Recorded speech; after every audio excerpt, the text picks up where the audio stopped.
चला मंडळी, आता आलो आहोत आपण सप्तशृंगी गडावर, ज्याची तुम्ही सकाळपासून वाट बघताय. आता बटीचं सामान घेतलंय. चला, तिथे पाऊस पण खूप चालू आहे. इथलं वातावरण इतकं छान आहे. भूत पाहिला का आमचा भूत? सायशाला वातावरण आम्ही इतकं रेनकोट छान आहे, घातलाय. सुंदर आहे. तुम्ही बघू शकता एकदम धुकं आहे आणि कंटिन्यू पाऊस चालू आहे. पूर्ण पावसाचा आनंद घेत घेत आम्ही सप्तशृंगी गडापर्यंत आलेलो आहे. आता आपल्याला पुढे रोपवेने प्रवास करायचा आहे आणि सप्तशृंगी देवी मातेचं दर्शन घ्यायचं आहे. तर मित्रांनो, चला आपण पुढच्या व्हिडिओमध्ये तुम्हाला नक्की दाखवतो की सप्तशृंगी मातेचं दर्शन कसं झालं, काय झालं. सगळ्या गोष्टी बघत राहण्यासाठी नक्की बघा.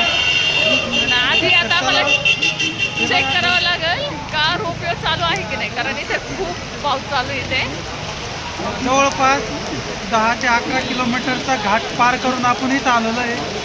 कंटिन्यू पाऊस चालू आहे आणि वातावरण इतकं सुंदर झालं आहे. सगळीकडे धुकं आणि कंटिन्यू पाऊस चालू आहे आणि एकदम मनमोहक असं वातावरण झालं आहे. पूर्ण वातावरणाचा आनंद घेत घेत आपण आलेलो आहे.